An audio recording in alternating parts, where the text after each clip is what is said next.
Hello, and welcome to another episode of my podcast. I promise a very adequate show again. In the words of Bill McNeil, this will be the glowing essence of adequacy. I'm having technical issues, which is why the video of the last one hasn't been released. It's available on podcasting platforms. Hopefully I can get this one out. I can almost certainly get the audio version out. Video, I don't know. It's going to be fixed sometime soon. I don't have an exact date. Hopefully today, but I can guarantee nothing at this point. Life is like that. It's fun like that.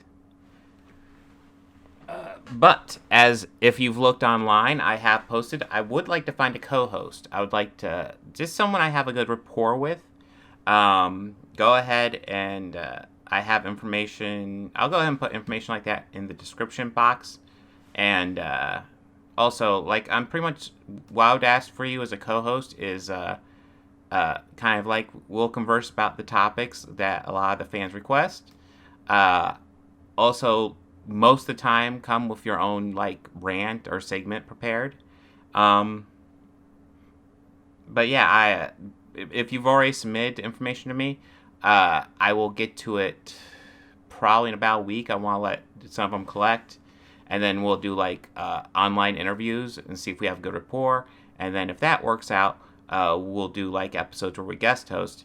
And what I largely envision is it will if it works out well, the podcasting YouTube channel will be a co-owned channel between myself and the co-host, whoever it may be. So yeah, if you're interested, I'll put information in the description box. As for the episode today, right now, I'm just going to do two topics. I'm not even going to do a soapbox. I don't have a clear soapbox figured out for today. So, it's a day off from my normal job, so I definitely want to get a podcast in. So instead, we're going to just be covering two topics. We're going to do a versus and a personal story. The personal story, they're both requests. And the personal story, it's just something, at first I wasn't really going to do it. I was going to kind of incorporate personal stories more into the podcast and other topics.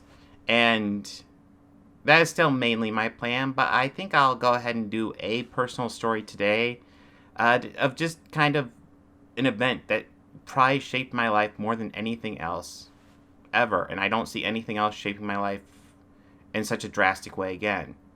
Of course, that always changes. But as for the first verses, we are going to tackle something that I've thought about doing a full edited video for a while, but I haven't. And it is Despicable Me versus Megamind. DreamWorks versus Illumination Studios, I think they call themselves. These are two movies I believe came out in the same year, 2008, I want to say, maybe 2010, maybe 2011. God, I don't know. Research is good, people. We should all do more research. But these movies, they came out in the same year, and they have very similar premises behind them. It's about a villain who essentially turns good. Despicable Me, of course, we have Gru, as voiced by Steve Carell, and he has these group of minions called Minions, and in Megamind, we have Megamind, and he is voiced by Will Ferrell, and he has a minion named Minion, another parallel between these two movies. And the question of which one's better, and of course, judging how this little podcast will determine whether or not I do a full video on it. So if you want to see me do a full video on it, make sure this one gets viewed. But breaking this down, which do I think is better? Which is an interesting question, because neither one of these movies is great. They have a very similar premise, and it's a cool premise. But if we break it down, there are positives to both these movies. Megamind has a really cool... I think the actual character of Megamind is actually well explored in that movie. Spoilers. Full-fledged spoilers, FYI. That movie begins, and it's like a typical superhero story. Megamind has kidnapped the Lois Lane type character, and he holds her hostage. And Metro City Man, Metro Man has to go save her. Uh, and it's a very typical like Superman style story. And then the twist comes in the first act where feels that he's weak to copper, which seems weird now out of nowhere for obvious reasons that we'll get to later. Uh, and Megamind kills him, not even intending to kill him. It's like an accident, and he's like, "Oh, I've killed him. I guess I win." And then he takes over the city at the beginning of Act 2. And this is definitely the low point of this movie, because this is so boring. This is Megamind getting everything he's ever wanted. And as an audience, we're just kind of bored, because we don't even see where the story's going from this point. And it's not clear. You know, maybe if you've seen the trailers, you know where the story's going. Well, I know when I first watched it, I really didn't know much about the movie. I went in fairly blind, and I was just bored to death at the beginning of the second act. And he gets bored, and he decides he needs to be... and he also gets kind of a relationship going on with the Lois Lane stand-in. And he kind of decides he's bored, so he needs a new Metro Man to take the place of the hero so he can go back to just being the standard villain. And that's actually where the story gets interesting again, because he genetically engineers this guy to be the new Metro Man, the new hero for Metro City. Here's actually kind of a funny thing. The Megamind does do this thing where he mispronounces names, and sometimes it's kind of funny. Like, he doesn't call it Metro City, he calls it Metrocity, which, if you look at just the word and you don't know, and you can't tell clearly it's like two words put together, I could see pronouncing Metrocity. Then, but he also calls it, like, school instead of, like, school, and that one doesn't quite work for me. So it's kind of this hit and miss thing. Because he's an alien. But anyways, so he builds this new Metro Man. And this is kind of interesting, because the guy he picks, he's kind of a loser, he's kind of a nerd, but he decides he's going to use his powers to, you know, take over the world and just take whatever he wants. And this is when Megamind's going, "No, you're the hero, you can't do that." And the new Metro Man's like, "No, I'm just going to do that." And that's where it gets interesting, because that's what forces Megamind into, like, the hero role, because now he's made, like, this real villain, except this guy, he has all the powers of the old hero, except now he doesn't care about killing and stuff like that. Now, of course, it's animated, so it never gets that dark, but, like, the implication's there, that he just does not care, and Megamind's trying to save him. And that's really what gets interesting, because it's actually very convincing, Megamind's turn to a good guy. Because it's kind of clear, like, he just kind of enjoyed being the villain as just to be, like, you know, in opposition to Metro Man. And that's kind of what he enjoyed. He wasn't like, "Oh yeah, let's kill everyone." It was just a role he enjoyed playing. So it felt very genuine when he decides, where he kind of takes up the mantle of the hero to defeat this new Metro Man that he created. But, so I actually really like his arc in the movie. And that plays against the actual Metro Man, who, of course, faked his death. Because he didn't want to be a hero anymore. He was bored by it. He thought it was lame. And to a degree, I get that. And at the same time, it's also like, wow, dude, come on. It's kind of awful. Now, how does Despicable Me play out? Despicable Me plays out a bit more standard. We have Gru, and he's a villain, and he wants to do all these hijinks, and he wants to capture the moon in that movie. And part of his plan is to adopt these young girls, and it's like a cover story for him. God, how exactly does that work? It is part of his plan to adopt these young girls as a cover story.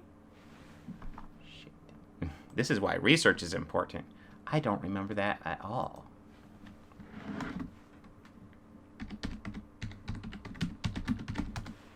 I hope you get nice audio of me typing. I know it was one of the first Illumination movies, I believe, and they kind of launched that whole franchise, or I don't know, franchise studio.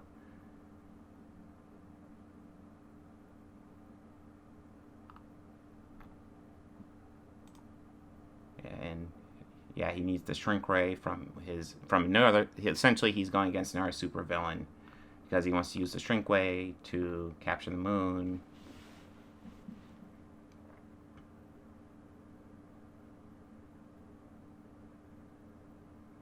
Reading's fun. Video of some guy reading is always the best.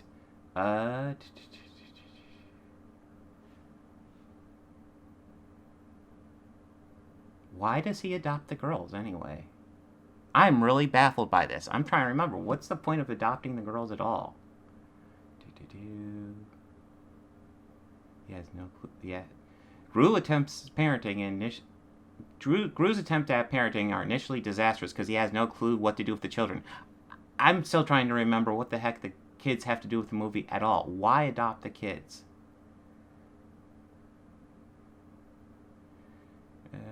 Gru and his two minions successfully steal the shrink ray from a research base, but Vector intercepts them and steals it for himself. Gru attempts to steal back the shrink ray from Vector's fortress, only to get ambushed by several booby traps. He knows his three orphan girls named Margot, Edith, and Agnes gain access to Vector's fortress because they are selling Okay. Wow, is that it? Wow. Oh my god, that is such a leap. Okay, so he adopts the girls so he can use them to sell cookies to get into Vector's house.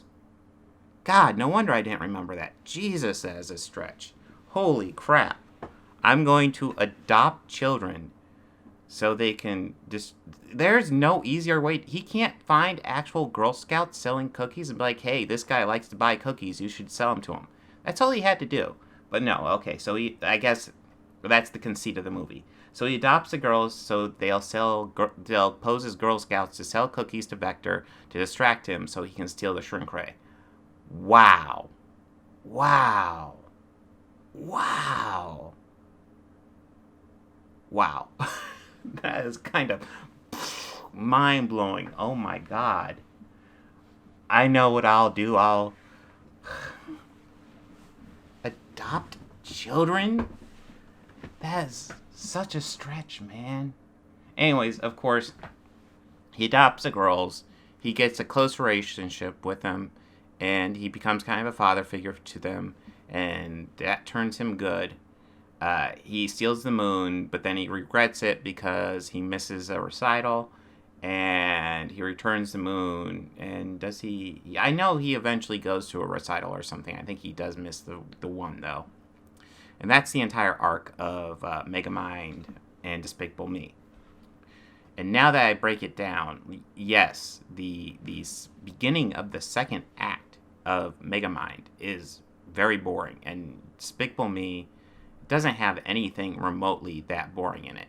But overall, just remembering and looking at these two plot lines, this isn't even close. I mean, Megamind is much, much better. It's a much clearer arc. I mean, you kind of follow the motivations a lot better. I mean, I know what I will do. I will distract him with cookies by adopting 3 children? You're adopting children? My God, that seems like running a mile to go an inch. What are you doing? Are you supposed to be a mastermind? Because you sound like a fucking idiot when you do shit like that. Oh, wow. Wow. Well, I just discovered it live on camera. This is dumb. God, I didn't realize how dumb Despicable Me was. I mean, I guess it's a well enough told story because when you're watching it, you don't realize how just out of his way he's going. He wants to sell cookies to Vector, so he's going to adopt children? That's the easiest way to do that in your head? What drugs are you on? My God, I know they do these crazy master plans. I mean, he's going to steal the moon with a shrink ray. Okay, sure. So part of that plan is adopt children? I know I'm getting hung up on this, but wow, that's a no-brainer. I mean, okay, so Megamind is better than Despicable Me. I'm declaring it right now. It's a fact. You cannot disprove this. It is an absolute thing. If you want to see a villain turn good story, you watch Megamind. Don't worry about Despicable Me. Wow. Oh my God. Adopt children. Step 1, adopt children. I see a problem with your plan. Immediately. Wow. No wonder I didn't remember that. Alright. Rather than spend an hour shocked at that plan, let's go ahead and move on to the second and only, the last topic, actually, for this podcast. I don't know if this will be a shorter one. It's definitely going to be shorter than the first one. But I was asked to talk about my personal life. And so what I'm going to do is I'm going to talk about one of the biggest events in my life. But I'm not going to go into, super details. I'm not going to go into, oh, they did this. I'm going to talk about it from the perspective of me internally. It's going to be about my divorce. And it's kind of weird. Before my divorce, I'd easily say, the biggest event in my life would be the birth of my children. But now the divorce, I don't know, I don't think this is necessarily the biggest event in my life, but this was a huge event because it reshaped me drastically. Because throughout my life, I've always thought, the goal is, find yourself a job, get married, have kids, and, that's kind of it. You win. You get those things, you win. And, I've never had a good or successful job at all. But I did get married and have kids. So I'm like, hey, I'm part of the way there. I'm mostly there, right? 2 out of 3 ain't bad, right? So, you're thinking, you're done with this chapter of your life. And then when you're with somebody for so long and then you get divorced, it's this huge resetting event. So much of your life is just destroyed. It's wrecked. And that's what my divorce was to me. It was just me realizing that so much of my life is just there's so much, not only is there so much more to life, but there's, I'm not even remotely there as far as where I want to be and where I need to go, and, how far I'm willing to even push myself. Before my divorce, I was always, afraid to do anything. I won't do a podcast before my divorce. I'm actually kind of shocked I did a YouTube channel at all before my divorce. I didn't do it a whole lot. In fact, I don't even know if it's still up, but if you go into my old videos, you might be able to find the video where my ex-wife did a little voiceover. Wasn't much. It was just a dumb little joke, and I'm definitely not going to dig it up because I hate my old videos. I hate them. I don't even like my new videos. But I enjoy making them. So I torture myself with my terrible voice, and I make these videos. And I'm glad at least some of you guys like them. So, that's cool by me. Yeah, I'm shocked I even made them then. But there's always this fear, oh my God, what if I get a copyright claim and somebody sues me and I go to the poorhouse for the rest of my life? There's all types of little fears I have. And what I kind of realize is all those fears don't mean anything. Just do it. You want to do something, you do it. And of course there's limits. You don't commit crimes. But, if there's something you want to do in your life, make videos, make a movie. I now I do have limits. Making a movie, I would have to be limited to where I live, so I can't move really too far out because of my kids. but I can still make videos. I can get a lot of those creative itches out just by, doing a podcast or making a video. And that's really helpful to me. But also, like, kind of losing and, getting told no. These are fears I used to have. And now, like, this still sucks when those things happen, but I kind of move on with it. I'm kind of okay with it. And that was a big thing that the divorce taught me. Because, there's no actual, like, ending to life until you're dead. So there's a lot you can still do. Even if you feel like you've made it, the only time I'd say you've made it is if you're happy. If you're happy with yourself, then you've made it. Doesn't matter about your job. Doesn't matter, what you're doing. Doesn't matter if you have kids or if you don't have kids. I personally have a preference to having kids because I have kids. But it doesn't matter. Doesn't matter if you're married. Doesn't matter if you're living with someone. All that matters is, are you happy? And past that, you just kind of have to figure out how you can become happy in a way that works with everyone else. Obviously, you don't hurt any. Like, if you're happy hurting people, then you have problems and you need to seek help. But anything past that, just figure out what you need to do to be happy. Because what the divorce did is it was just a solid fucking kick in the balls. It destroyed me. It hollowed me out. And I had to take myself hollowed out and just recreate myself. And, look at aspects of my life and be like, okay, I like that. I don't like that. How do I move past that?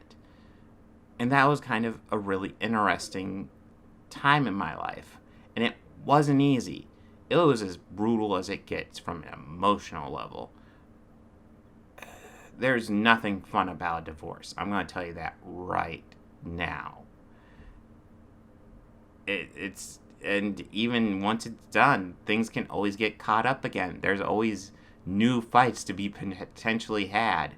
And none of it is fun. And all I can say is just do the best you can for yourself. Do the best you can for your family if you ever find yourself in that situation. But also the advice I'd give you after my divorce is don't fear no. Move on from no, evolve from no, but don't fear no. Someone telling you no, at the grand scheme of things, doesn't mean much. It just means now you know where someone stands on something. Now you can figure out how best to move on from that.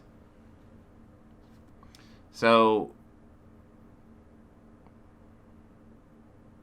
I guess it didn't get too personal, but it's kind of life lessons, I guess.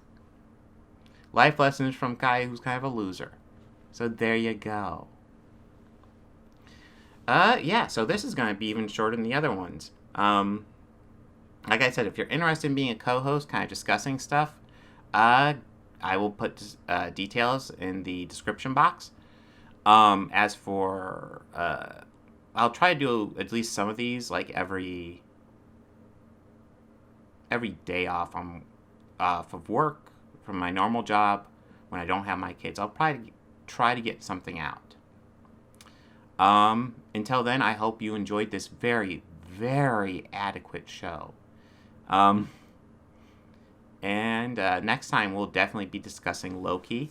I don't think I'll have a chance to watch the new Fast and Furious before then. So it'll mainly be Loki. And as for the other topics, you tell me what I'm going to be discussing.